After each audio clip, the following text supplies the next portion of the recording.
Dá para ouvir? Legal? Papai do Senhor, prazer tê-los aqui. E hoje vamos falar de Obadias.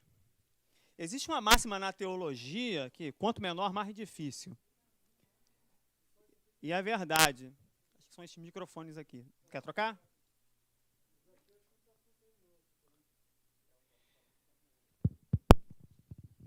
Alô, alô, alô. E existe essa máxima de quanto menor, mais difícil, porque você tem menos conteúdo para poder fazer análise.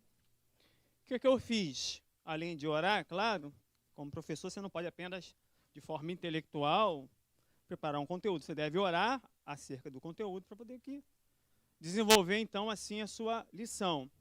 Então, eu fiz algumas abordagens ao decorrer do texto, histórica, teológica, geográfica, pastoral, várias abordagens para poder, por meio das abordagens, poder verificar as maneiras de extrair do texto as suas verdades.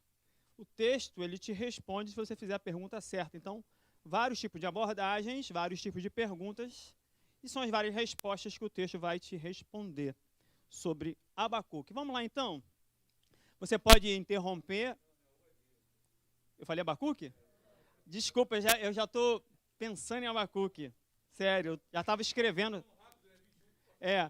Que eu já estou escrevendo sobre Abacuque, já a aula de Abacuque. A verdade, essa já estava pronta, eu modifiquei, refiz a aula toda, que eu já tinha dado essa aula também 3, 4 anos atrás, quando foi. Refiz a aula toda e comecei a fazer novamente Abacuque, que eu vou ministrar fora, então já comecei a ler, fazer a leitura. Inclusive, até Zacarias eu já estou lendo. Minha filha falou, pô, você já leu 10 vezes Zacarias? Eu falei, vê se tira alguma coisa daqui. Encontrei umas coisas bem interessantes que eu não tinha visto anteriormente em Zacarias também. Então, vamos lá. Obadias. Obadias é um dos livros que o autor ele não traz a sua genealogia, não diz de onde ele é. Simplesmente ele diz que é o profeta Abacuque. Obadias, eu cismei com Abacuque. O profeta, e aí ele dá a visão, e na visão ele começa a explicar o que vai acontecer com um povo chamado Edom. Obadias, ele parece com Naum também só diz de onde ele vem, Eucosita. Abacuque, ele também só diz que é o profeta. Obadias da mesma forma, e Malaquias também só diz profeta. Ele não diz genealogia de onde ele vem, não dá muitos detalhes da sua vida pessoal. Isso implica duas coisas dentro do profetismo do Antigo Testamento. Os ouvintes do livro, ou leitores do livro, o conheciam muito bem, ou simplesmente ele é um profeta que esconde a sua identidade, porque ele tem um sentido de que a mensagem é mais importante do que a pessoa. Então, só há duas possibilidades quando um personagem ele é anônimo, ou ele não traz muitos detalhes de si, ou porque ele é conhecido do seu contexto, ou porque a mensagem é mais importante do que a pessoa. Então, aí a gente fica nessa reflexão. Obadias significa, ou melhor, tem duas possibilidades de entendimento. Obadias pode significar servo ou escravo, lembrando que o português tem 200 mil vocábulos, mais ou menos isso. Se eu estiver errado, alguém me corrija. 160 a 200 mil vocábulos, palavras. O hebraico tem 6 mil, então é normal no hebraico uma palavra ter outro significado. Então, uma das falácias gramaticais de quem estuda o hebraico é achar que uma palavra só vai ter aquele mesmo significado em outro livro, não é verdade. Então, Eved, escravo. Avá, trabalho. Então, se você... Alguns livros, alguns autores traduzem Abadias e outros traduzem Obadias. Então, a diferença de tradução vai dizer que se é Obadias, é adorador de Jeová. Se for Abadias, vai ser servo de Jeová. Vai depender da tradução. Então, alguns livros você vai encontrar Abedias, com B mudo, vai encontrar Obadias, vai depender da tradução. Na verdade, Obadias, ele narra a história de um povo e você não tem. O autor vai botar duas possibilidades, 800 e pouco e depois do templo, mas aí você tem 4 possibilidades de Obadias, aonde se insere, porque ele não traz o rei, ele não traz quem é, então se dificulta você traçar, a não ser fora do livro. Vou dar um exemplo. Muitas das vezes você busca respostas dentro de um livro e não vai encontrá-las no mesmo livro. Exemplo. Quem já leu Ruth? Certo? E aí você sempre se perguntou por que só os homens morriam em Ruth. Já fez essa pergunta? Só os homens morriam? Só morre homem lá. Tem escassez de homem. Porque a resposta não está em Ruth. A resposta está em Ló, na caverna onde não tem homens. Então, muitas das vezes, a resposta não está no próprio livro. Então, a resposta de Edom não está em Edom, está em Jacó e Esaú. Então, você tem que voltar em Gênesis para poder encontrar respostas, porque é comum que a convivência com seus familiares faça com que você transpassa ou perpasse comportamentos até mesmo de forma inconsciente. Então, o ódio de Esaú perpassa de forma inconsciente para os seus descendentes, que são os edomitas. Tudo bem? Apesar do ilustre edomita Herodes, engraçado que Herodes não é um nome nem judaico, nem aramaico, é um nome grego, é herói. A palavra herói vem de Herodes. Interessante isso, mas ele é edomita e depois ele torna-se rei. Mas lá depois, com João Hirano, num período interbíblico, com os macabeus, mas a gente vai falar sobre isso numa análise temporal do livro de Obadias. Então, a origem de Edom, que o profeta ele vai vaticinar significa dar uma sentença, está ligado ao nascimento, em Gênesis 25, do 21 a 26, que Rebeca está grávida, está tendo dificuldades no parto, e ela pergunta o que está acontecendo. Tem vaga aqui na frente, por favor. Está acontecendo, e Deus diz assim, tem duas nações dentro de você brigando, e o mais velho vai servir o mais novo. Deus tenta esses negócios. Não é o mais velho, é o mais novo. Não é Esaú, é Jacó. Não é o primeiro, é o último. Deus sempre vem umas inversões. Eu costumo chamar essas inversões das esquisitices de Deus. Deus também tem suas coisas esquisitas. Paulo vai falar em 1 Coríntios que a loucura de Deus é mais sábia do que a do homem. Então Deus também tem suas... Então Deus muda as coisas. Deus faz do jeito que Ele quer. E nesta questão, o livro do profeta Obadias, ele pode ter algumas características bem interessantes que vamos ver a partir de agora. Então, essa é a cidade de Petra, fica na Arábia, que ficaria na região onde seria o reino edomita. E, infelizmente, essa foto é do período greco-romano, vai ver um templo esculpido. No caso dos edomitas, eles moravam nas cavernas e, dependendo do desfiladeiro de si, você tem até 650 metros de altura para a moradia deles em relação ao solo. Então, tornava-se um lugar quase inalcançável por meio dos que iriam destruir, mas como Deus prometeu que eles seriam destruídos. E aí você tem os nabateus, os árabes, vários povos que vão vir nessa região. E, por fim, os edomitas vão desaparecer da história, que seria o ponto focal do texto. Edomitas são ruins com os israelitas, mas Deus cuida do seu povo, vai trazê-los de volta, mas os edomitas vão desaparecer da história. Ou seja, não é uma teologia da vingança no nosso sentido hoje, nem triunfalista, mas é um sentido que o povo de Deus jamais será destruído.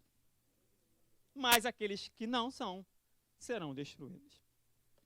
Vamos então passar essa parte histórica. Então, interessante que o próprio profeta Malaquias e o Salmo 137 vão citar os edomitas. Então, é possível, pelo um contexto extra-livro, você tem chamado exegese pró-livro. O que significa isso? Exegese pró-livro, você não precisa no hebraico, você não precisa no grego. Você vai no próprio livro, ver a sua estrutura literária e fazer exegese. Então, existem várias formas de fazer exegese. E aí, para conseguir alguma coisa, eu precisei ir fora do livro. Então, Malaquias 1, do 2 a 4, vai falar. Eu só organizei ele de forma diferente do versículo, porque, na verdade, ele traz umas verdades literárias, como eu estudei muita questão de estrutura literária. Então, eu vos amei, diz o Senhor, mas vos dizeis, em que vos nos amaste? Não foi Esaú, irmão de Jacó? Disse o Senhor. Todavia, amei a Jacó. Aí você entra em uma coisa chamada eleição. Não tem nada a ver com predestinação, mas tem a ver com soberania. Predestinação é que a pessoa nasceu para aquilo e é fatalista e não pode mudar aquilo. Nada que ele fizer pode mudar o seu destino. A eleição é, Deus olha no tempo e espaço, vê a resposta de fé, e quando nós começarmos a trabalhar Esaú e Jacó, você vai entender melhor sobre isso. E vê a sua resposta de fé e diz assim, eleito em Cristo. Porque em Romanos, quando diz que nos predestinou para ser a imagem de Cristo, o porismo é ver de antemão aquilo, ou seja, nos viu já na forma do corpo de Cristo encarnado. É a ideia do cristão ser semelhante a Cristo por meio da própria encarnação de Cristo. Fala, filho.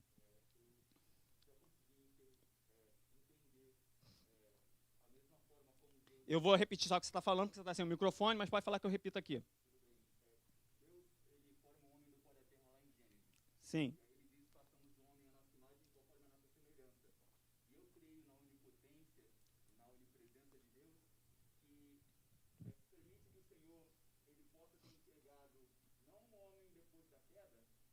Na verdade, Deus ele transcende a queda, e a própria cruz é uma resposta à queda antes mesmo da queda acontecer. Vamos lá. A imagem e semelhança de Deus no homem não é forma física, é personalidade e caráter. Só que como Deus, na sua mente, ele antevê todas as coisas, o momento da criação de Adão, na minha concepção teológica, é o momento que ele vislumbra já a própria encarnação de Cristo e faz o homem a partir da imagem de Cristo. Então, Adão, que é o primeiro, é o terreno, na verdade, torna-se o segundo. O primeiro é Cristo, que tem a proeminência em todas as coisas. Então, a mente de Deus já vê o próprio Cristo encarnado, que é um dos temas de Zacarias. Vou construir o templo, farei uma estátua de Josué com 7 olhos. Tem todas umas metáforas, porque depois de Isaías, Zacarias é o mais messiânico. Então, você tem essas ideias. E aí, a soberania, Deus decide pelo comportamento. Se você for em Hebreus 12, 26, a partir dos 26, salvo engano, o autor aos Hebreus vai dizer assim, que Esaú era profano. O que é profano? Uma pessoa carente de espiritualidade. Jacó é o quê? A pessoa que tem problemas, não é a pessoa perfeita, mas ele está em Gálatas 5,17. A luta do espírito contra a carne.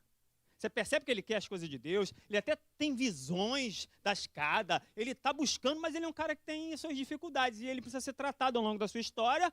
Ele vacila, ele começa a ser uma pessoa traiçoeira, no sentido de roubar, usurpar, e vai sofrer tudo aquilo que ele praticou com o próprio irmão, através do seu tio Labão. Então é a lei da semeadura.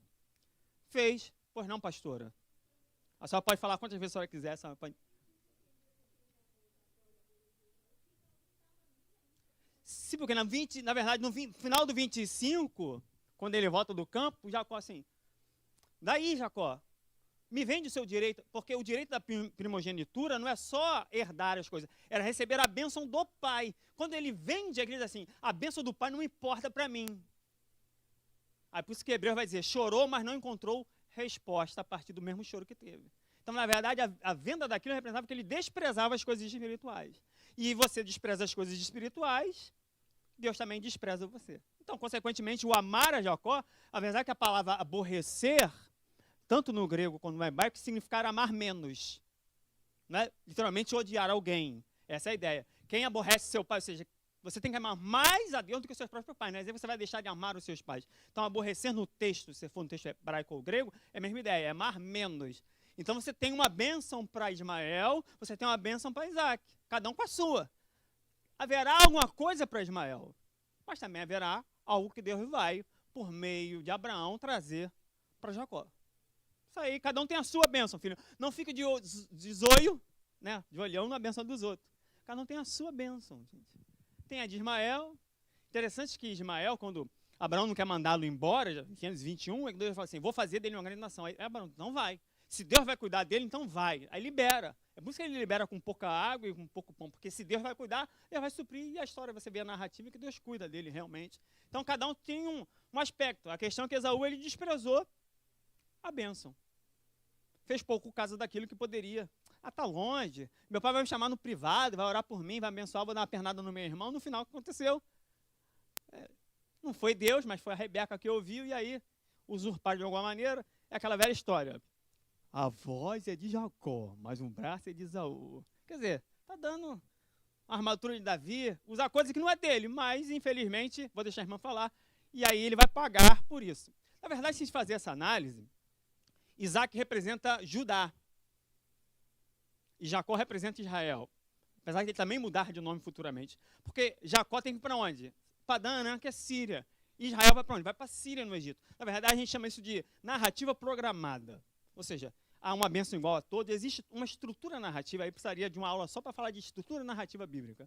Como é que se cria a tessitura da narrativa? Então, os personagens em si carregam dentro de si a história do próprio povo, não é predestinação, não é maldição hereditária, pelo amor de Deus. É que o personagem em si, na narrativa bíblica, ele trabalha a perspectiva do futuro. Então, Isaac representa, Isaac só mora em Berseba, só fica naquela região, só tem um altar, ou seja, só tem uma religião, não tem vários altares. Abraão tinha vários porque ele andava. Era diferente. No caso de Isaac é porque ele só tem um culto a Deus num lugar. Já Jacó não, ele tem que ir para o norte, para a Síria. Então existe uma metáfora que a gente chama de narrativa programada, que está dentro das narrativas. Lembrando que o texto bíblico ele é dividido em prosa, narrativa, poesia e profecia. Então nós vamos analisando um texto de profecia, que são os profetas maiores. A irmã queria fazer a pergunta, pode falar, por favor? A irmã?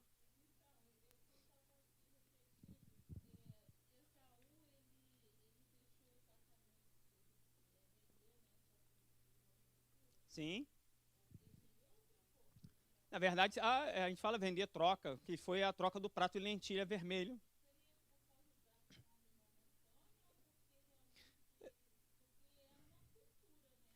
Na verdade, se você pegar as tabuinhas de Nuzi, que são textos uniformes antigos, era possível alguém vender o direito.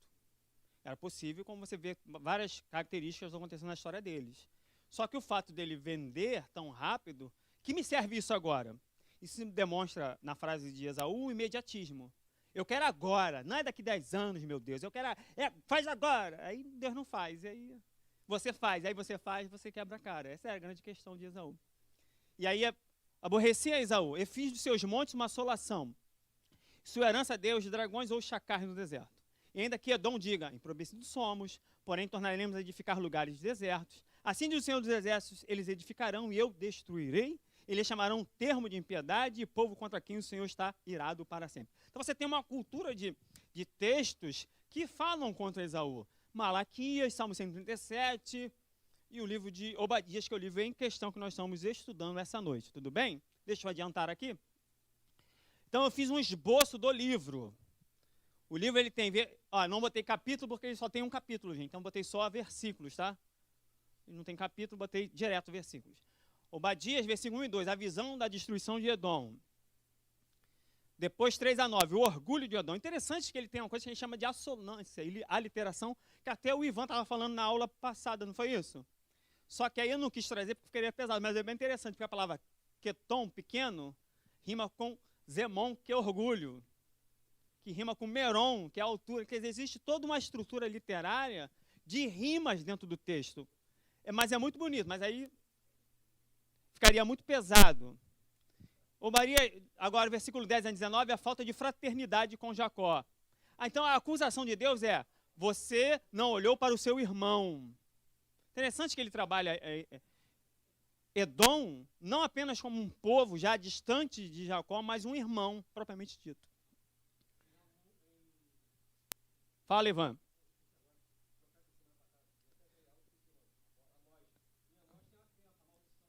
Tem. Fez mal ao seu irmão. Na verdade, você tem um contexto da falta de fraternidade, de se cair em símbolo daquele que mata o irmão espiritualmente, Esaú é o símbolo daquele que vê o irmão com algum problema e diz assim, cara, mais que se dane, mais que se lasque, tô nem aí para ele. E tá sofrendo, graças a Deus. Se Deus diz assim, não pode falar se dane, não se lasque, não, desculpa, já falei, mas já foi. Já foi.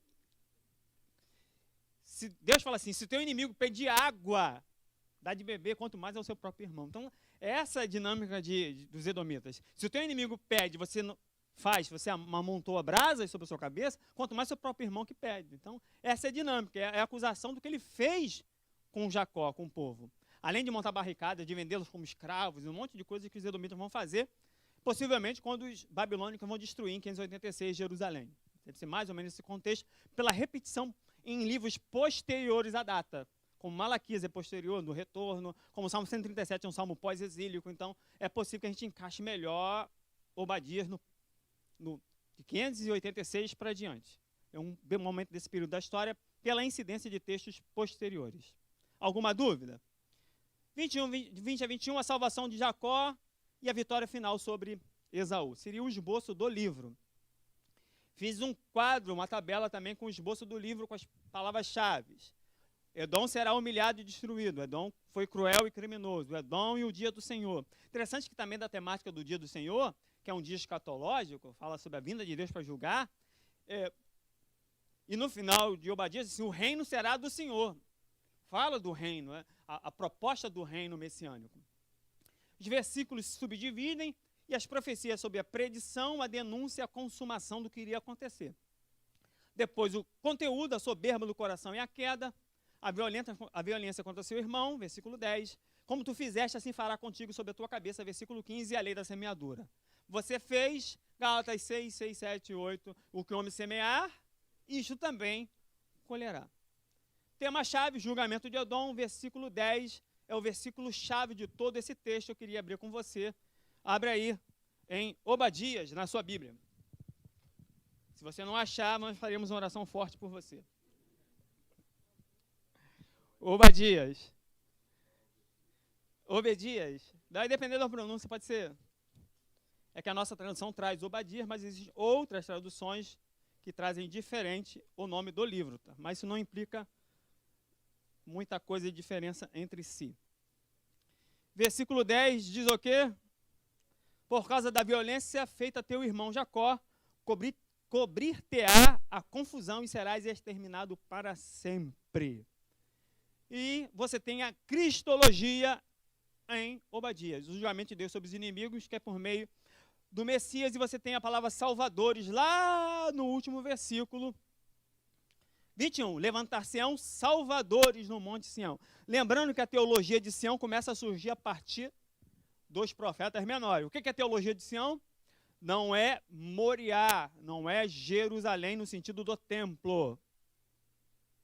É Sião. Por que Sião? Alguém lembra quando Davi levou a arca para Jerusalém? Forma errada, carro de boi, Uzá deu mole e se Uzá, brecha, morreu. Né? Melhor. Depois Davi ficou com medo, manda a casa para onde? Para casa de quem? A arca. Obed-Edom. Interessante, Edom, né? Servo de Edom. Pega aí. Aleluia. Dá até fazer um sermão. Pega aí. Não, Obed é servo. Se Ló chegou em Zoar, por que ele não pode zoar? Não, tá lá. Ló chegou em Zoar. Por que ele não pode zoar? Vamos lá. É verdade.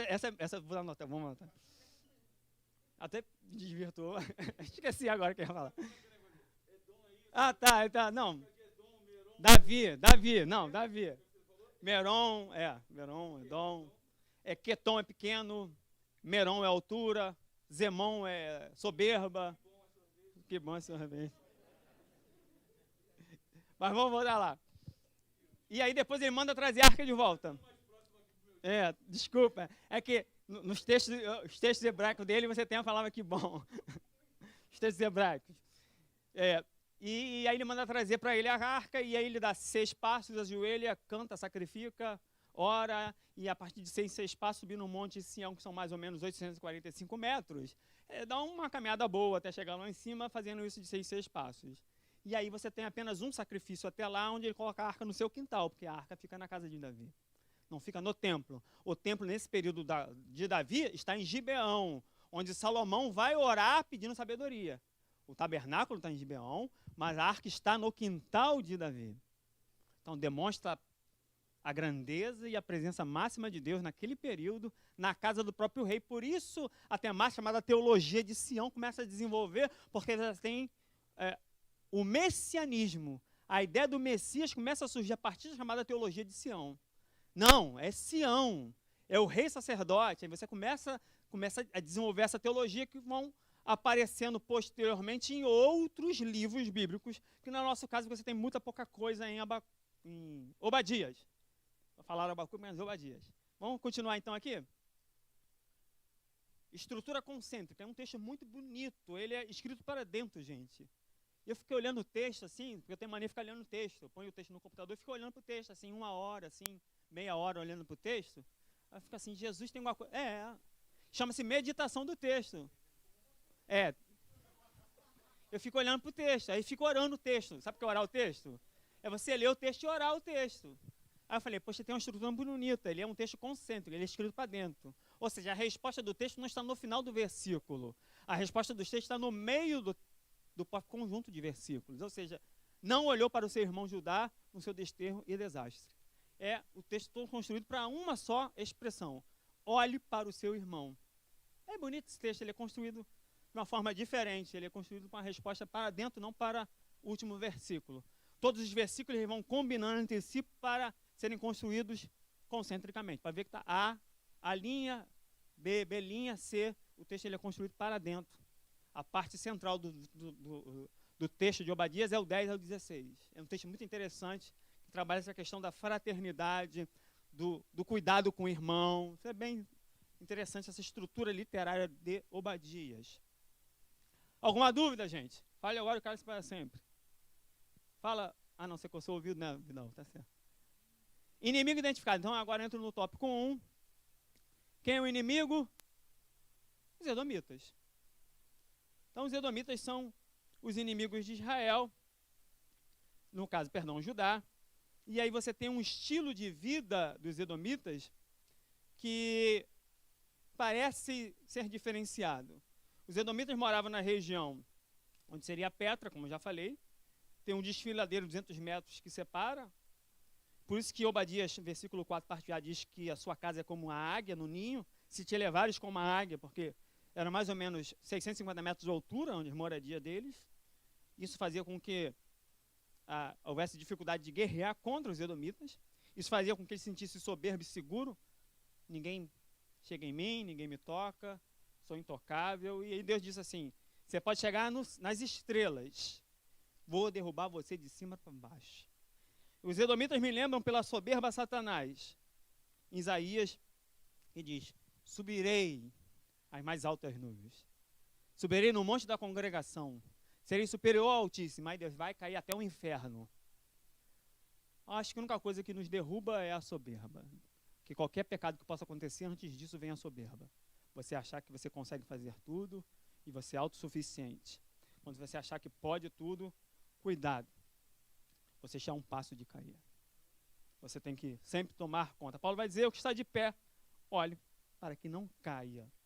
E, consequentemente, você tem Deus usando o próprio estilo de vida deles para julgá-los. Olha só como ficou interessante. Os edomitas eram considerados um povo comerciante, 5 e 6. Deus vai usar o próprio estilo de vida deles, do comércio de vinho, e outro tipo de comércio, assim, vão procurar como tesouros ocultos, vão vir de mal, vão destruir tudo. Deus vai usar. E como é o caso de Amós, ele tem uma figura do campo, e Deus vai usar vagas de Bazã, vai usar a figura do campo para falar contra. Então Deus não usa apenas o que é, mas usa o contextual do próprio profeta para falar sobre a profecia. Seriam roubados ao extremo, tesouros escondidos de Edom.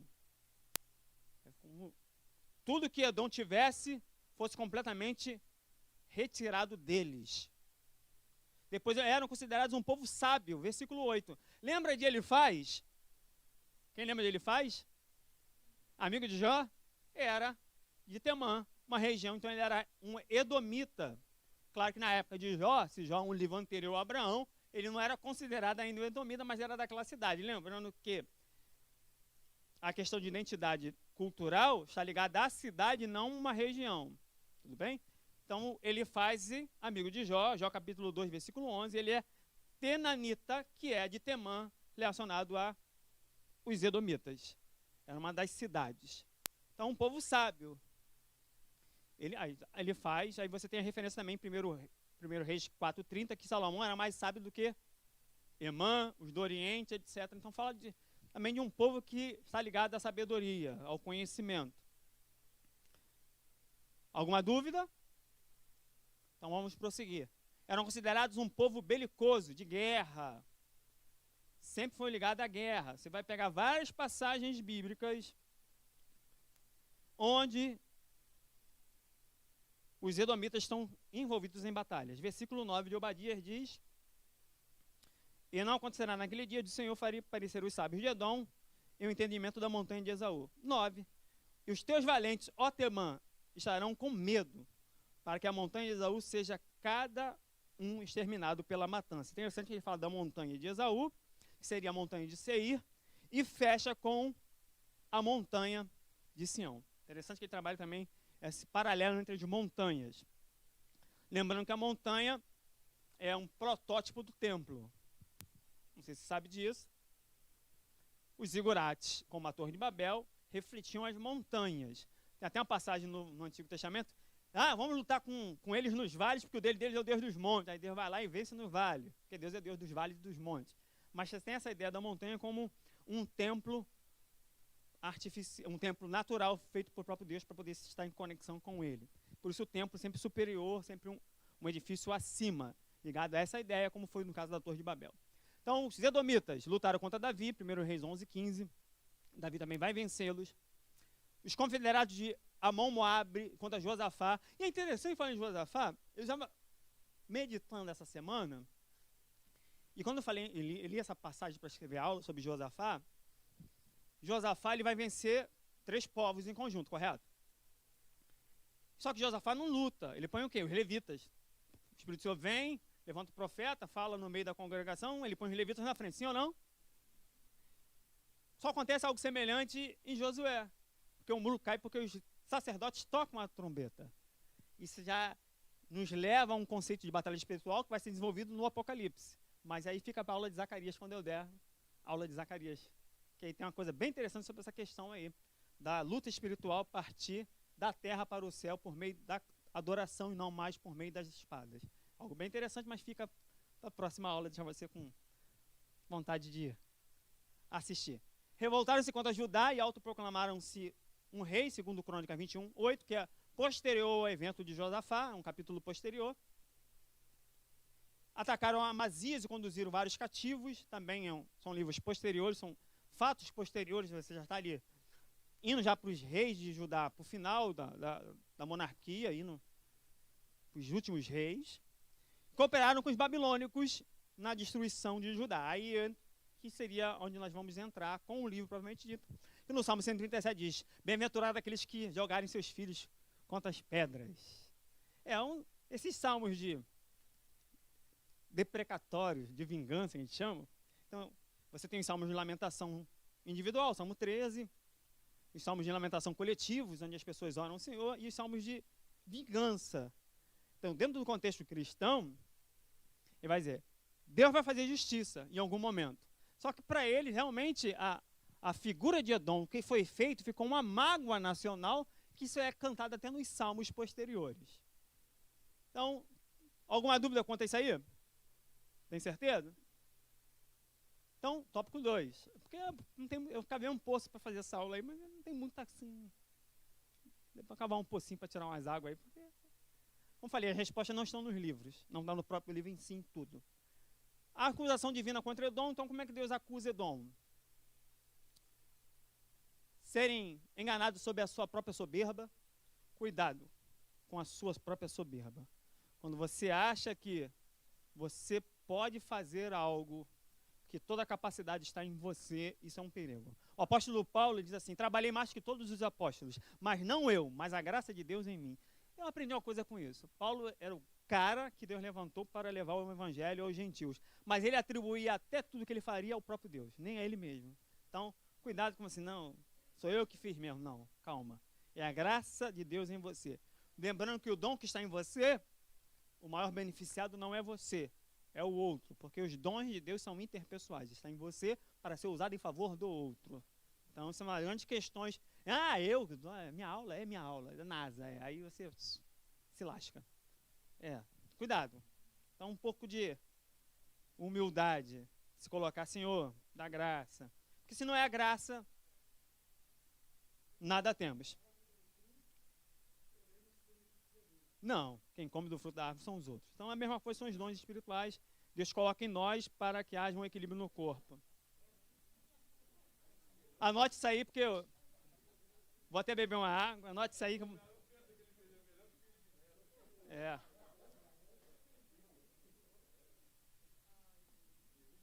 Em época onde os filósofos têm cabelo de peteca, o senhor foi muito mais filosófico. Filósofos têm cabelo de peteca aí, então fica tranquilo, né? Vamos lá. Os edomitas são acusados de cometerem violência contra Judá. O que foi que ele está rindo, gente? Só porque eu falei que filósofos têm cabelo de peteca? Ah, tá. São acusados de violência contra Judá. Versículo 10. Por causa da violência feita teu irmão, cobrir-te-á confusão e serás exterminado para sempre. Ou seja, Deus daria vingança. Eu não posso me vingar. Mas Deus pode, gente. Eu vou olhar, Senhor, mata aquele. Não, não posso fazer isso, meu. Isso é anticristão. Mas se a pessoa é soberba e Deus dá a oportunidade de não se arrepender, é o fim deles. O fim dos ímpios é esse, gente. Não tem para onde correr. Porque eles não querem. Porque são soberbos e não querem a graça. Essa é a grande verdade. O que mais que os edomitas são acusados por Deus? De alegrarem-se com a destruição. Cara, se alegrar com a destruição do outro. Se alegrar, olha lá, bem feito. Bem feito para ele, bem feito para ela. Não, meu irmão, não faça isso. Não faça isso. Ore a Deus pedindo misericórdia para aquela pessoa. Quando eu era novo, nós fazíamos muito culto doméstico. Meu pai era vivo ainda, pastor Alcebiades. E tinha uma vizinha que falava, glória a Deus, glória a Deus, aleluia. Mas isso dava uma raiva. Meu pai, não, vamos orar por ela, porque não é ela, é o diabo que está nela. Me mudei, meu pai faleceu, casei, depois de um tempão minha mãe ainda morava lá, minha mãe já falecida também. E aí fui visitar minha mãe e aí encontrei quem? Quem eu encontro quando eu chego? A vizinha. Sabe o que ela falou? Ó, paz do Senhor. E depois ela se converteu, gente, não tem jeito. Encontrou. Ora pela pessoa, não tem jeito.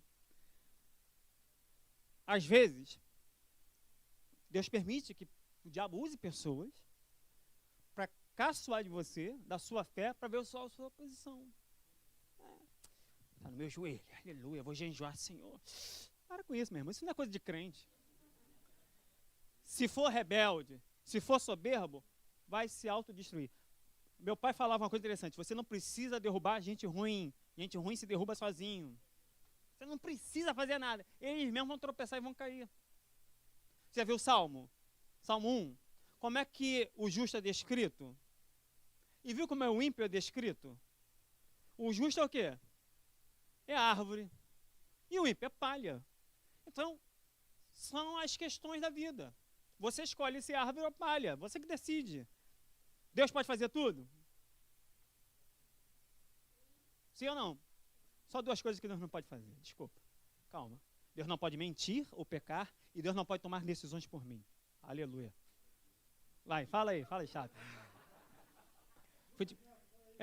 Fala Felipe Neto. Não, tá doido? Cabelo de peteca, vai. No caso da alegria da destruição de Judá, eles se achavam imponentes, como eles mais espertos do que os israelenses que... Judaítas, na verdade. Israelense agora, moderno. Porque eles achavam que construíram sua fortaleza no lugar impenetrável. 650 metros de altura, ninguém vai chegar. Não vai chegar. Cobertura, não vejo ninguém daqui de cima. Pequenas fendas entre rochas intransponíveis. Sim. E tanto que chamava Petra, né? Isso. Falar, então aqui ninguém vem. Então a gente pode zoar todo mundo, que o único que não vai ser atacado vai ser a gente. Lembrando, na passagem de Jesus, Ciei Petrus, tu és Pedro, e tu te Petra, sobre essa pedra, rocha. Só para matar essa questão do catolicismo dizer que Pedro é pedra, só pelo nome da cidade você já mata a questão aí, teologicamente, fazendo análise gramatical. Continue, então, por favor. Por achar que nunca seriam atingidos? Sim, claro, a temática do livro está ligada mais à fraternidade. A questão de tratar o irmão, do que propriamente, mas é uma consequência. É as causas e consequências. Você semeia e você colhe. Não usa de misericórdia com ninguém, você vai querer receber misericórdia? Não pode. Então, é a lei da semeadura. No reino existe. Vamos lá? Eram acusados de matar, tentavam fugir e entregar matanças fugitivos. Versículo 13 e 14. De Obadias, nem entrar pela porta do meu povo no dia da sua calamidade. Sim, tu não devias olhar satisfeito. Tem prazer no mal do outro. Para o seu mal no dia da sua calamidade. Nem estender as suas mãos contra o seu exército no dia da sua calamidade. Nem parar nas encruzilhadas para exterminares os que escapassem. Nem entregar os que faltassem no dia da angústia. Os caras... Barricada passou, é igual o Gileade e Eframita, né? Que horas são? Cibolete. Você é de Efraim ou não? Então fala aí. Chibolete. Fala Cibolete. Não, porque uma coisa interessante, existe muito regionalismo no texto hebraico. Jeremias é um texto, então você tem muita coisa regional. Oséias, então, para traduzir é terrível, porque é muita linguagem regional deles. Então, era um fenômeno como existe no português. Cada um fala de um jeito na região. É hebraico, mas existe peculiaridade do texto que às vezes você precisa estudar mais para poder fazer um trabalho nesses livros. Então é normal, cada um falava de um jeito. Mas não fala igual, vai morrer. Então, existem as diferenças. É claro. Se fosse tudo igual, que graça teria? Se fosse tudo igual, não tinha corpo, era só mão, só olho, só boca. Então precisa ter a diversidade dentro da unidade. A unidade implica uma diversidade pelas características distintas de cada um.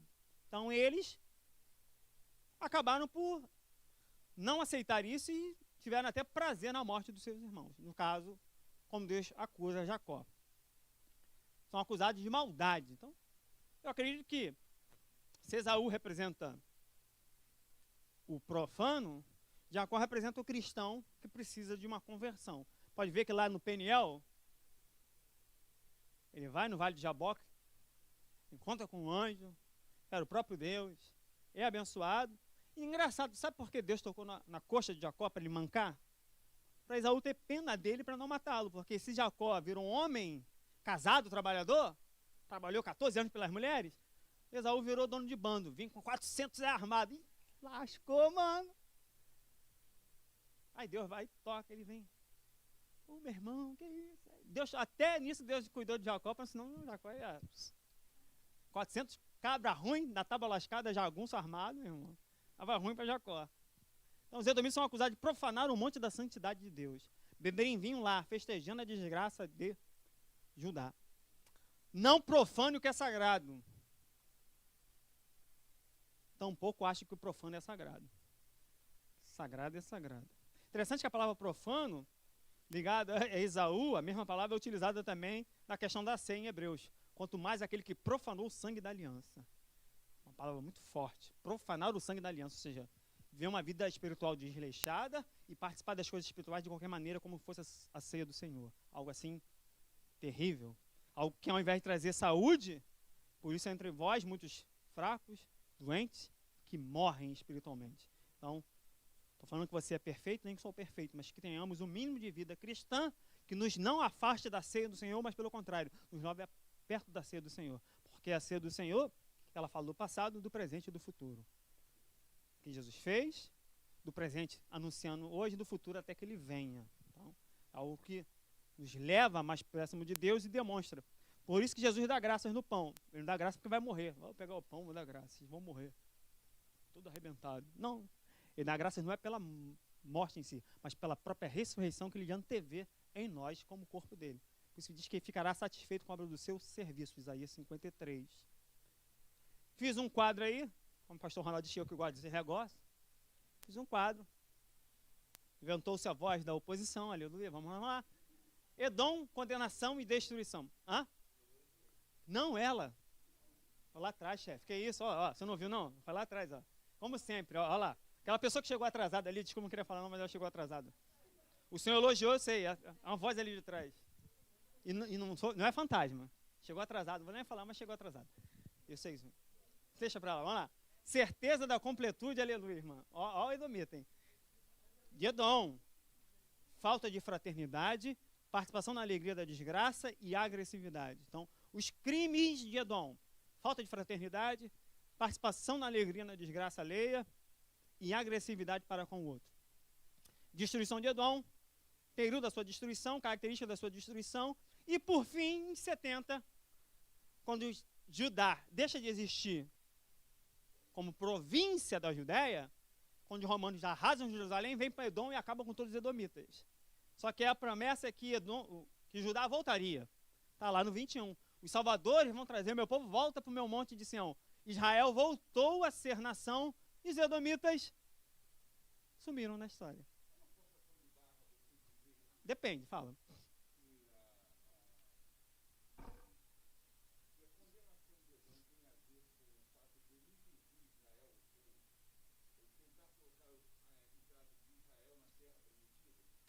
No caso, uma conjectura, No caso, eles aqui pegaram os judeus e venderam como escravos e levaram de volta os babilônios para eles matarem. para serem mortos. Então, está muito mais ligado a isso aqui, a falta de fraternidade, ou seja, teu irmão está contigo. Também. Sim. Sim. Em Números, olha, não, Deus fala assim, vocês não vão contra eles. Eu dei para eles um monte de Seir. Se vocês vão passar pela estrada real, a água que beber, vocês pagam. O que pegar, vocês pagam. Edom diz, vê com a arma, não vai passar. Eles tiveram que dar a volta e não passar lá. Na verdade, Edom já despreza a Judá, Israel, há muito tempo. O desprezo não é de agora, já vem desde a saída. Quando Moisés está para entrar na terra, que o povo vai falhar na questão dos espias, e eles ficam rodando depois em círculo 40 anos. A questão é que às vezes que a resposta não vem antes, né, gente? Engraçado isso. O que Raabe fala? Ai, nós ouvimos que Deus fez, nosso coração derreteu, mas Raabe só fala isso 40 anos depois. Se eles tivessem ouvido 40 anos antes, de repente eles tinham... Não, vamos tomar essa parada tudo, que é tudo nosso. Estão com medo da gente, mas fazer o quê, né? Só 40 anos depois, por causa da incredulidade. Edom já vem desprezando Judá e Israel anteriormente, há muito tempo. Mas é interessante a sua colocação desse contexto, e aí você não existe mais os edomitas. Inclusive, durante a história, vamos entrar agora no aparato também histórico, as etapas da temporalidade sobre os edomitas, a revolta dos Macabeus em 1167 a.C., você vai ter a ocupação da Palestina pelos Seleucidas, que são... Seleucidas são descendentes dos generais de Alexandre o Grande. Então, Alexandre o Grande tinha 4 generais. Falei? Não. Seleucida é o nome que se dá depois a monarquia. Então, você tem 4 generais. Cassandro, Ptolomeu, Lisímaco e Seleuco. Seleuco ficou com a Síria, Ptolomeu ficou com o Egito, em Daniel, Reino do Norte e Reino do Sul. Tá? Então, eles falam grego, mas são da Síria, da região de Siriarã, Damasco, antiga Nínive, aquela região toda. Então você tem um domínio sírio, de língua grega, que vai helenizar a Judéia. Ou seja, Jogos Olímpicos, modelo grego dentro do judaísmo.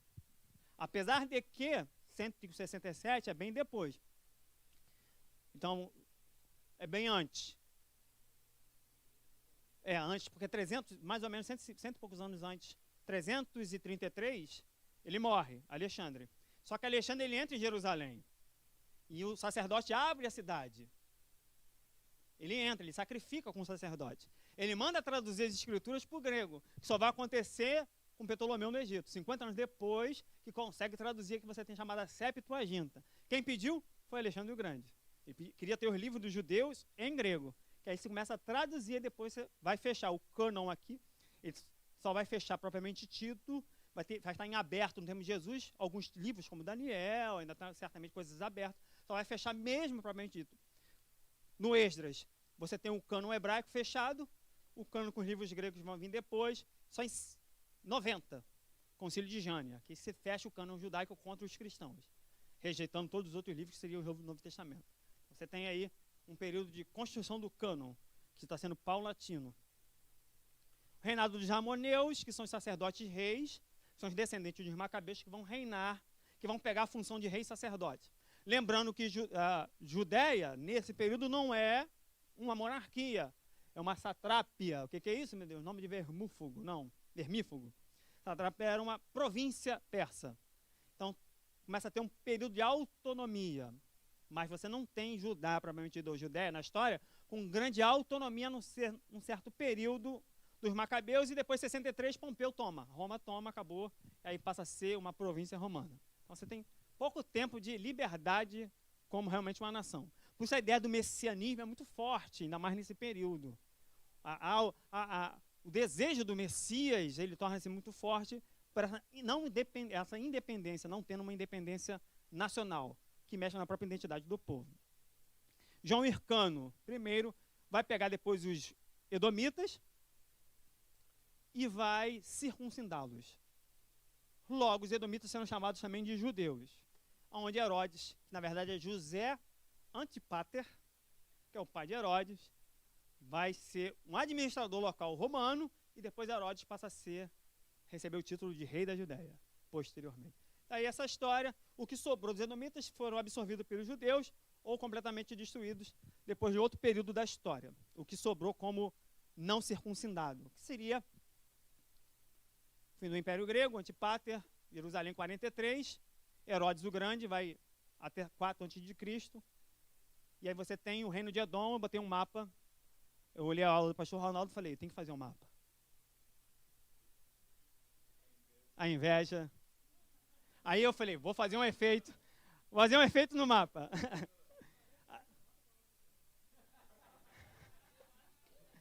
É que os edomitas vão chegar nesse período até Hebron. Então Hebron passa a ser uma cidade edomita, depois os macabeus tomam, os que estão aqui serão circuncidados, e a partir daqui você vai ter o Herodes como rei da Judéia, e essa região voltando a ser província romana, e depois, em 70, o que sobrou dos edomitas para cá serão completamente destruídos. Tudo bem? Só para você ter uma noção de geografia, por isso esse defeito especial todo. Inclusive, todo esse material está disponível para baixar no Tesouro da IBD. Já mantém com antecedência para o nosso Edvaneio. Em 70 você não tem mais os edomitas. Restauração de Israel no dia do Senhor. Então já estou indo para o final da aula, ninguém pergunta mais nada. Só queria fazer então uns paralelos entre eles. Então, Jacó representa quem? Já que nós trabalhamos a partir dos personagens. Lembrando que eu falei, a resposta às vezes não está no livro. Eu sempre li Ruth, nunca achei porque os homens morriam. Aí vou achar que os homens porque morreram lá em Ló, só ficou as filhas e ele teve uma relação incestuosa. Então, a questão de a falta de homem em Moabe está ligado a Ló. Então, a resposta estaria em outro texto. Jacó valoriza o quê? O que é espiritual, e Esaú valoriza o quê? Em contrapartida, o que não é espiritual ou material. Então, surgem algumas perguntas. Já que ninguém fez 3 perguntas com grandes desafios, eu mesmo farei. O que você faz da sua vida? Como você ocupa o seu tempo? Quais lugares frequenta? As pessoas que influenciam você na sua formação de valores, quem são? Como pensa acerca da sua vida? Então vamos lá, Jacó, valoriza o que é espiritual. Gênesis 25, 29 e 34. Me vende a sua primogenitura, já que você acha que não vale nada, que vai morrer, que é imediatista, então me vende. Esaú, um prato de lentilha. Ele valoriza o imediato. Se Deus não fizer agora, eu faço. Cuidado. O tempo de Deus não é o seu. Eclesiastes 3:11b. Tudo fez bonito ao seu tempo, ou no seu tempo. Jacó vai casar com quem? Gênesis capítulo 30 e 31. Vai casar com Raquel e Lia. Mas são o que dele? Parentes. De alguma maneira, consanguíneos. E Esaú casa-se com 2 mulheres cananeias e depois casa com mais outra. Isso foi desgosto para Isaac e para a mãe dele. O desgosto. Não case com o povo dessa terra. Você está sendo influenciado pelo povo dessa terra. Jacó resolveu seguir o que a mãe disse. Casa com alguém da nossa família. Se você é cristão, case com um cristão. Se você se converteu, o marido não é a hora para ele se converter. É outro caso. Mas você que é cristão dentro da igreja, case com alguém que é cristão. Aí, pastor, vou lá e ele vai trazer ele para a igreja. Não, você que vai ser desviado. Você que vai se afastar, para com isso. Vou trazer para cá, não vai não. Não vai, para com isso. Case com alguém dentro da igreja. Fala para Deus do jeito que você quer, ser moreno, ser alto, ser forte. Aleluia. Porque você tem... o que acontece? Você tem que ver perfil de pessoa. Você vai casar. Paulo vai falar em 1 Coríntios 7, diz, casando com quem quiser, contanto seja no Senhor. Casando com quem quiser, contanto seja no Senhor. Eu creio que Deus pode falar assim, não case com essa pessoa. Pode acontecer, já vi casos. Tinha uma menina linda, Deus falou, ó, o cara tá enganando você. Ela estava noiva, desfez o noivado, o cara voltou para safadeza e ela casou com um cara que era... Pode acontecer, gente. Estou falando, isso é uma questão, aí você tem que saber como é que você está com Deus, qual é a sua comunhão, como é que está o canal, está entupido, está entendendo o que Deus está falando, como é que Deus... Não, é claro, eu não posso legislar sobre isso. Paulo falou, casa com quem quiser, Eu quero casar, minha esposa, quando me conheceu, ela falava assim, detesto homem que gosta de futebol. Sério, você gosta de futebol? Não. Ela falou, você sou eu. Tô dando mole pra tu. Ainda falei, tô dando mole pra tu. Porque eu não gosto, gente, eu não gosto de futebol, gente. Eu não assisto, gente. Sério, eu não assisto futebol, gente. Tem gente que gosta do Vasco. Lamento. Gosta daquele time demoniado do Flamengo. Lamento, gente. Mas eu não gosto, graças a Deus. Quando ela perguntou assim, você gosta de futebol? Eu falei, não. Ela é você? Eu falei, sou eu. Sou eu mesmo. 10%? Ah, ele que falou. Se for a Dilma que fizer a porcentagem, é mais. Se for a Dilma, sempre será mais. Meu pai falava assim, como é que você vê uma menina para casar? Veja como ela trata o pai e a mãe. Porque se tratar mal, vai ser pior. Se for crente, como é que você observa? Se é dizimista, fiel e ofertante. Porque se é fiel no dízimo, vai ser fiel em qualquer outra coisa da vida. Vê pelo dízimo. Se é fiel no dízimo, vai ser uma boa esposa. Aleluia. Fui por esses parâmetros. Claro, poxa, eu tenho 19 anos de casado. No começo do casamento, você tem um ajuste de expectativa. É normal, gente. Até que um começa a conviver. E a minha esposa disse assim, tem coisa que eu falo, não sou eu, é você. Eu falei, aleluia. Não é encarnação não, né? Porque a convivência faz com que a pessoa comece a ter características do outro. Graças a Deus que a pastora Ivana colocou características do pastor Ronaldo. Aleluia. Pegou melhor. Chegar no céu, Garladão. Toma aí. Garladão, pode passar em 5 vezes para retirar, por favor? Garladinho. Vamos lá. Então, é bem prática. Essa parte é uma abordagem pastoral, como eu disse. Jacó torna-se trabalhador. Trabalha 14 anos pela mulher, gente. O cara que gostava da mulher mesmo. Um é enrolado pelo outro, casa com a outra, trabalha mais. Gênesis 31, 7. E Esaú, Gênesis 32, 6. Líder de bando. É nóis, mano. Facção, o cara é uma facção, cara. 400 homens armados, mano. Pô. Facção, cara. Por favor, por favor. Sim. Mas aí é outra questão, porque ele desprezava, mas aí é bem interessante isso. Como ele despreza, é aquilo. Cuidado com quem você despreza, Deus pode honrar. Aleluia, Deus está falando com alguém aí. Sinto Deus nessa palavra. Tem 3 pessoas me ouvindo. Tão ruim que já foi embora todo mundo. Fala, irmã.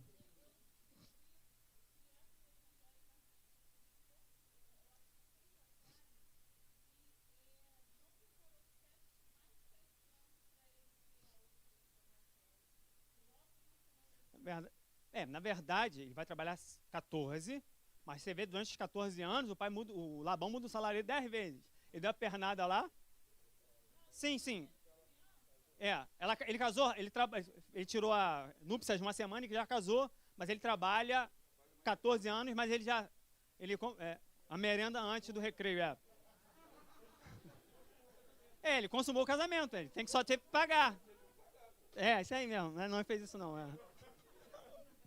Senão ele seria disciplinado, Seria disciplinado. Safado esse sacó, né? Mas vamos lá. Ó, só lembrando, pessoal, que na época podia, tá? Hoje não, tá? Toma vergonha na cara. Hã? Na época podia. Não era o desejo de Deus, mas Deus deixava certas coisas sociais acontecerem, mas Deus sempre buscou a melhor coisa. Pode ver que Isaac só tem uma mulher. Ele não tem 2. O problema é que às vezes você comete um erro e perpassa o erro. Não é maldição hereditária não, tá, gente? Mas você perpassa na sua família o mesmo erro. Você precisa fazer uma faxina mental para não passar por outras gerações aquilo que você anda fazendo de errado. Vai ver que um mente, outro mente. Um tem mais de outra mulher. Isaac não. Pastor Eliseu. Vai me atrapalhar agora? Não. Impressionante. Bate nele aí, por favor. Antes da sua aula, antes de você chegar lá na secretaria, eu estava conversando tudo isso com a Valéria. Agora você está falando isso para mim? Era interessante. Parece que o senhor estava lá e... Não. Ausente no corpo, mas presente em espírito. A ideia de junção de histórias, né? Muito traz forte. um resultado no presente e futuro de uma maneira... Então, como eu falei, Jacó representa Israel. Ele vai para a Síria, ele vai para o exílio. Judá representa para Isaac, fica na terra. Ele volta para a terra. Engraçado que a promessa é dada às 3, mas do reinado em Judá é só lá, Gênesis 49. A resposta está ali. Judá que permanece sempre. Os outros não, desaparecem. Bem interessante, mas aí a gente chama isso de narrativa programada. Aí você precisa fazer uma exegesezinha para poder... Quem sabe futuramente a gente trabalha só uma questão de exegese. Mas vamos lá. Jacó, pensa na eternidade. Gênesis 25, 29 e 34. As bênçãos. Não era apenas temporal. Se você for em Hebreus, Isaac abençoou Esaú e Jacó, herdeiros da mesma promessa. No tocante às coisas futuras. Jacó pensa lá na frente. E Esaú? Vamos agora. É o prato de lentilha. É satisfação pessoal. Então, o segredo é Gálatas 5,17. É o espírito contra a carne, é Jacó. É o cara que é crente, mas tem que vencer a carne. E vai lutar o espírito contra a carne até que ele tenha um encontro com Deus. E a mudança de nome para Israel representa a conversão. Um novo nome, uma nova identidade. Porque o nome representa aquilo que é na sua própria essência. Então, um novo nome é uma nova identidade. A partir dali você tem uma mudança. Pode ver que quando é Israel, quando Jacó desce ao Egito, quem abençoa o faraó é Jacó. Jacó ora e abençoa o faraó. Por quê? O maior sempre abençoa o menor. Fique tranquilo. Mesmo que aparentemente seja menor. No mundo espiritual é assim. Jacó que ora e abençoa. Aleluia. Está falando. Mas vamos lá. Alguma dúvida, gente? Ih, acabou aí? E aí, me boicotaram. Dá para voltar aqui, por favor, a tela? Foi o divaneio para...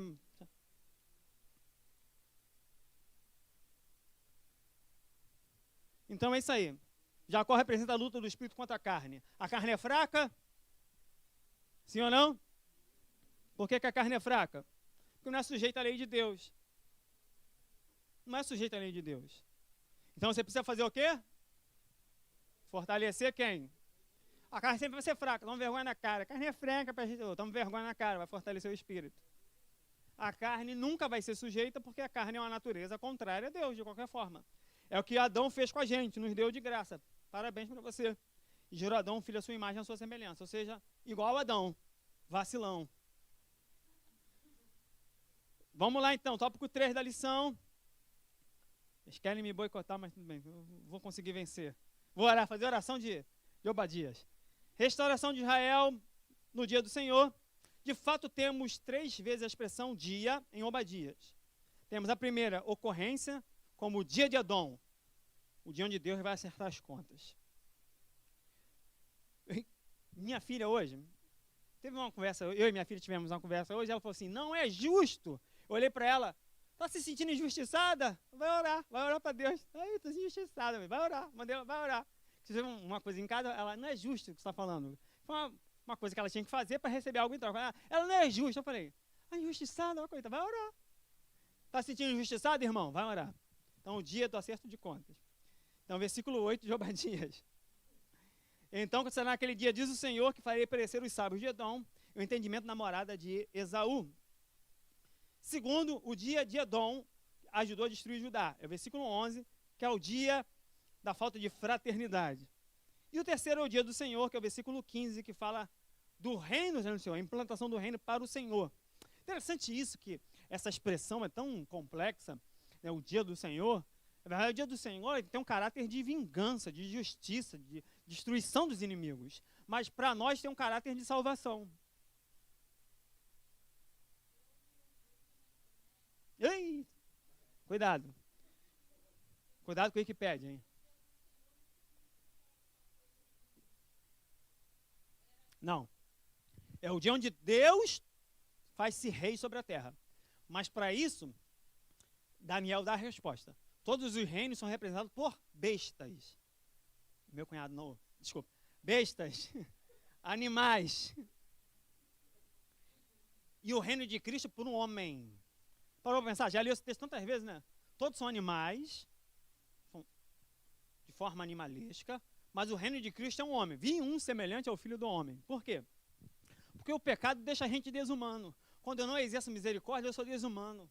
Quando eu vejo o cara indo para o inferno, eu sou desumano. Então o pecado tira a minha humanidade. Eu tenho que me humanizar por meio de Cristo. Voltar a ser uma pessoa humana. Por isso o reino é um humano que toma. Aleluia. Gente, o pecado me deixa desumano. Eu estou vendo o cara indo para o inferno e não faço nada. vai mesmo, já vai tarde. Então, o pecado me deixa desumano. O que me deixa mais humano, a recuperação da humanidade está em Cristo. Por isso que o reino é dado ao homem, filho do homem. Filho do homem é semelhante a um humano. Então, para ler o livro, só tudo é besta, é dente, não sei o que lá, é chifre. Vê lá, um homem. Então Deus restaura a nossa humanidade por meio de Cristo. Lembrando que você tem 50 motivos porque Jesus morreu. Esse é um, então faltam 49. É. Sim, e aí vem o milênio, aí você tem toda a questão escatológica que não está tanto aqui, está mais em Zacarias, Malaquias, são os livros posteriores, já indo para o final do...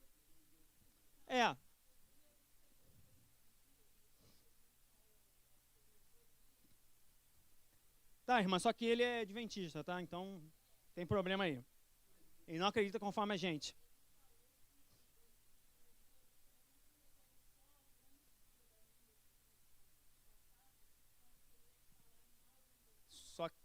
Só que aí, não posso traduzir dia do Senhor. A expressão hebraica é Yom Ladonai, dia do Senhor, ou dia para a honra do Senhor, porque é igual que está aí no Salmo. Salmo de Davi. Mismor Davi. Salmo de Davi, salmo escrito por Davi, salmo em honra a Davi, então tem várias possibilidades. Então, o que ele está falando é um dia para o Senhor, e não o dia do Senhor, que é o dia do julgamento, da justiça, da implantação do reino. Então, o problema é porque eu falei para a irmã que essa pessoa ele é adventista, então tem uma crença diferente. Justamente, então tem que ter cuidado aí, cuidado que você anda assistindo, nada contra, mas eu não assisto pessoas ligadas à predestinação, etc. Só um instante por causa do meu tempo, só um instante por favor do meu tempo. E no final da aula eu tiro a sua dúvida. Então, o dia do Senhor é julgamento para as nações e restauração e poder dado ao povo de Deus. O livro Obadias expressa uma teologia relevante. A esperança do povo de Deus, por mais que persigam a igreja, jamais podem nos destruir. Viu? Como o pastor falou na ceia? Comunismo na China, vamos matar os cristãos. Cadê? Quando acabou o comunismo, há uma certa abertura. Lembrando que a China é um ZEE, Zona Econômica Especial, é misto. Vai surgir no período da Guerra Fria, é outro conceito. Tá? Ele mistura as duas formas de governo comunista, mais um espaço capitalista. É um ZEE que a gente chama na história. E a igreja que está na China, muito mais do que o tempo antes da perseguição. Então, por mais que persigam o povo de Deus, nunca vão nos destruir. Segundo a teologia de Abacuque, depois deixa eu dar Abacuque, tá? Não, gente, desculpa, lembrando, eu já comecei a preparar a aula de Abacuque. Desculpa. É porque a mente está presa. Hoje eu já li, já comecei a escrever sobre. Fico. É uma maneira que eu tenho para conseguir a revelação, né? Porque nem tudo é intelectual. Então tem coisas que você só consegue enxergar por meio da oração. Aí você começa a olhar o texto e orar o texto. Meu pai falou, quando tinha 7 anos, pai, eu não estou entendendo, ele vai orar. Até você chorar. Porque quando o Espírito Santo lê com você o texto, aí o texto começa a fazer sentido. Então eu peguei isso desde ano. Leio e oro, para ver se o texto entra em mim e me machuca, né? Porque o texto tem que confrontar a gente. O evangelho que não me confronta é qualquer coisa menos evangelho, porque o evangelho me confronta a mudar. Não, Eliseu, olha só, você tem que melhorar aqui na sua fraternidade. Está parecendo uma edomita. Aí Deus tem que falar comigo. Se Deus não falar comigo na aula, sou a pior pessoa do mundo. Porque a primeira pessoa a ouvir a Deus sou eu, para depois passar. E então, aí eu fiquei lendo Abacuque hoje. Então, por isso que eu troquei hoje. O dia do Senhor é um dia escatológico, de julgamento, mas também de salvação. Porque no final, diz assim, o reino será do Senhor. Jesus disse, venha o teu, seja feita. Será que estamos fazendo a vontade dele mesmo? Deixa pra lá. O reino é dele. Ou seja, Deus reinará como rei. Interessante que no capítulo do Apocalipse tem uma frase bem interessante. Ele diz assim, aleluia. O Senhor reina, que é o 19. Que no 19 você tem a consumação da escatologia, porque a grande tribulação vai do 6 ao 19, né, 1 a 3 é as igrejas, 4, 5 coisas do céu, então coisas que são, que viste, onde acontecer. São as 7 igrejas, as que viste, 4, 5, onde acontecer do 6 ao 19, e depois o 21 e 22 que fecha o livro, que é estado eterno. Então, no 19 é que Jesus vem para salvar Israel, o Israel moderno. Mas eu entro em Zacarias, porque verão quem o transpassou. Quando Jesus descer em Jerusalém, ele deve mostrar o sinal dos cravos, onde Israel moderno se arrepende para reconhecê-lo como Messias, e aí ele implanta o reino milenial, ou milênio. Sim, que aí eles vão reconhecer. Não, nós... Porque o conceito messiânico vai se desenvolver nesses livros, mas aí começa a ter um conceito errado. Messias guerreiro, o Messias que vem no cavalo branco. Aí Zacarias é humilde, é pobre, vem no jumentinho. Então Deus começa a profetizar características diferentes daquilo que eles esperavam. De repente, você espera uma coisa, mas Deus demonstra que não é o seu anseio, é de uma forma diferente. Ah, mas isso aqui, Deus, é tão pequeno, é tão pouco. Como se Deus tivesse problema com um pouco pequeno. Né? Como Deus tivesse problema com isso. Então,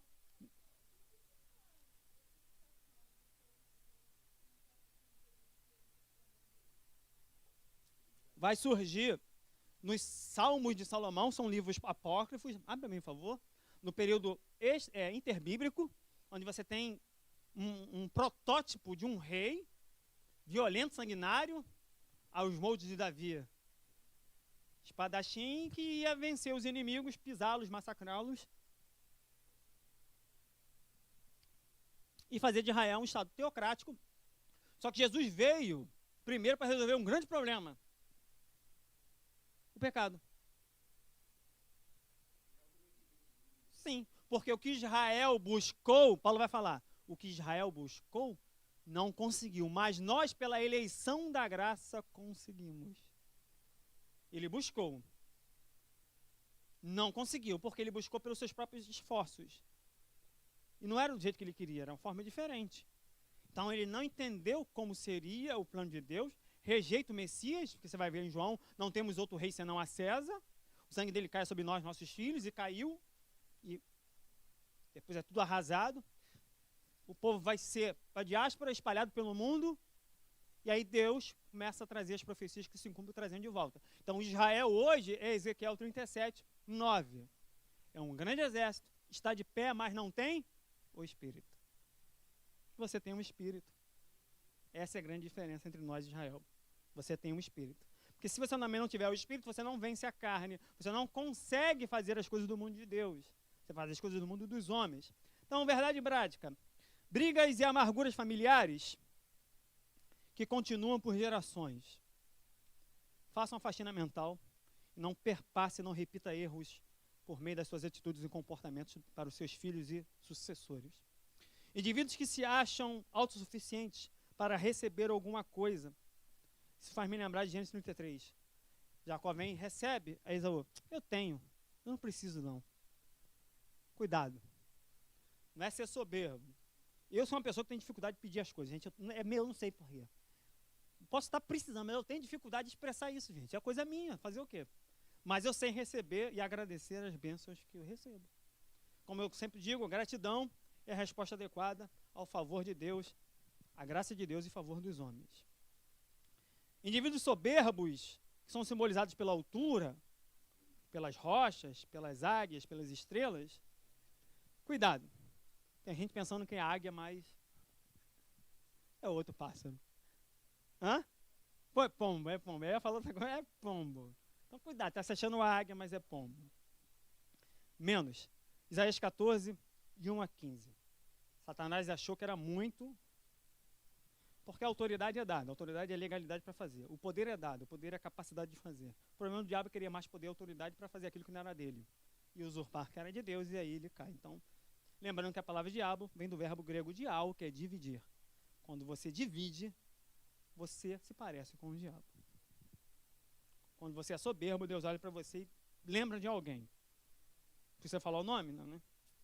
A soberba cega a própria sabedoria do sábio, que é o caso Provérbios 17:5, que é Obadias 11 e 12, versículo 11 e 12. Vou tirar a sabedoria dos sábios de Temã. Então, a soberba cega os olhos. O povo de Deus é comparado a fogo, chama. A casa de Jacó será fogo, a casa de José será chama. E Esaú, palha. Ou seja, passageiro, breve, sem sentido. Interessante que a metáfora do fogo fala de proteção e consumação. Deus dará a vitória ao povo dele. E Edom, no livro de Obadias, é metonímia. É a parte pelo todo, como se Edom representado todos os inimigos do povo de Deus. E no final, o reino sempre será de Deus. Deus te abençoe. Alguma dúvida? Eu tenho 10 minutos. Obrigado. Deus abençoe você.